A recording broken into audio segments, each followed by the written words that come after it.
بسم الله الرحمن الرحيم نحمده ونصلي على رسوله الكريم. د سملګرو تپوس کړه دا چې قرآن مجید کله زوړ شي ضعیف شي پونی پری شي دی قرآن مجید باندې څه کول پکور دي. تاسو مو ټولو ته پاتې ده چې قرآن پاک د الله تعالی کلام ده، د الله تعالی نه راوتلي الفاظ دي، دا د مغه خبرې دي. د قرآن پاک تعظیم به اندانو منا کوي لکه څنګه د نورو شعائر د اسلام تعظیم کیږي انداسې به د دې هم تعظیم او عظمت کوي. که چېرته قرآن پاک دوره پورې ضعیف شولو څه هغه د جوړولو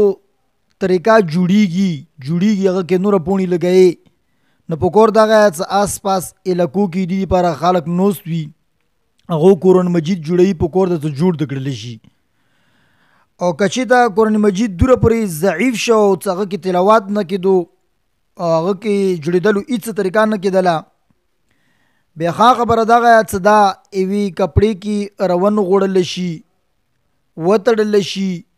کابر ورته ژور وکندلی شي او ښه خبره دا څه هغه کې نه که لحد جوړ کړی شي بیا ډېره بهتره ده.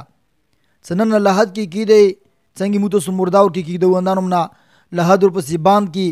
بیا کابر نور ډاکې خاټونه او که زه نه زوی داسې وي چې هغه کې لحد نه جوړېږي خو کابر خو به په طریقې اولاد سره یعنی الریډي هغه به ته ژور کندې څه ډېر ژور وکندلی شي که خلک بیا پوس نه په ګرځي څه بېدبي نه رسي. نو قرآن مجید خاص کې اولنۍ صورت دغه ده. او دین علاوه که چېرته د قرآن پاک څه کوم پوڼې ضعیفې شوي دي هغه کې حروف نه دي پوتې شوي حروف ورکې ړنګ شوي دي که دا نومونه قرآن مجیدونه تیز روانو اوبو ته یا ژورو اوبو ته وچه قرآن مجیدونه څه ښه ښایسته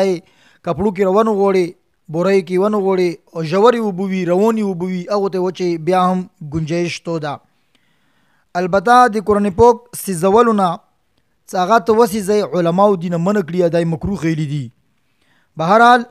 پاتې ولې کېدله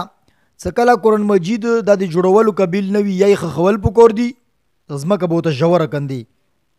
کم از کم 3-4 فوټ لوندې سوي.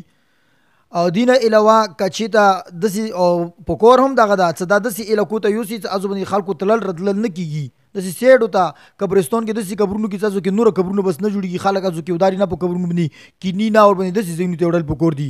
یا موږ سره دلې کې ستر نهرونه او سمندرونه دي سړی یوسي هغه ته ورشتل نه پکار ښه خبره ده چې سړی آرام سره څه طریقې سره ورکوز کړي څه هغه ادب سره قرآن مجیدونه هغه سمندري اوبو ته وروچولی شي څه حروف یې ړنګ شوي وي او بلکل که مثال په طور باندې قرآن مجیدونه داسې شوي دي چې هغه باندې بلکل حروف بکي نه دي که بیا دغه ته وسیځئ خو وسیځئ داسې طریقې سره چې د ایرا بیا د نه وري لوړه نه شي یو ځای کې وسیځولی شي بیا د ایرا راوخلي د ایرا سړی ښخه کړي ویلې څه قرآن پاک ته بعضې خلک سره دا جرت نه شي کولی چې قرآن پاک قبر کې څنګه ښخ کړي او قرآن پاک وسیځئ څنګه یا اوبو ته څنګه وچې ویلي الحمدلله دا مو ایمان ده مو اندوره د قرآن پاک قدر ده په زړه کې هسې کوم شي مو ته بیا شریعت اجازت راکړې ده نو شریعت باندې مو دا عمل کولی شو. لہذا دا مسله څه په دې وخت کې ډېره زیاته ده که په کورونو کې دي که په هاسټلو کې دي که په مسجدونو کې دي که په دیرو کې دي که چا سره کومو ځایونو کې قرآن مجیدونه دا نومونه ضعیف دي څه هغه بلکل نه جوړېږي هغه دپاره د دا صورت اختیار کړلی شي ورنه دا قرآن مجیدونه موږ ته ګورو کله څه چوک راغلي یوه پوڼې ونه غورځېدلي کله بله پوڼې غورځېدلي کله یو پلونه پوڼې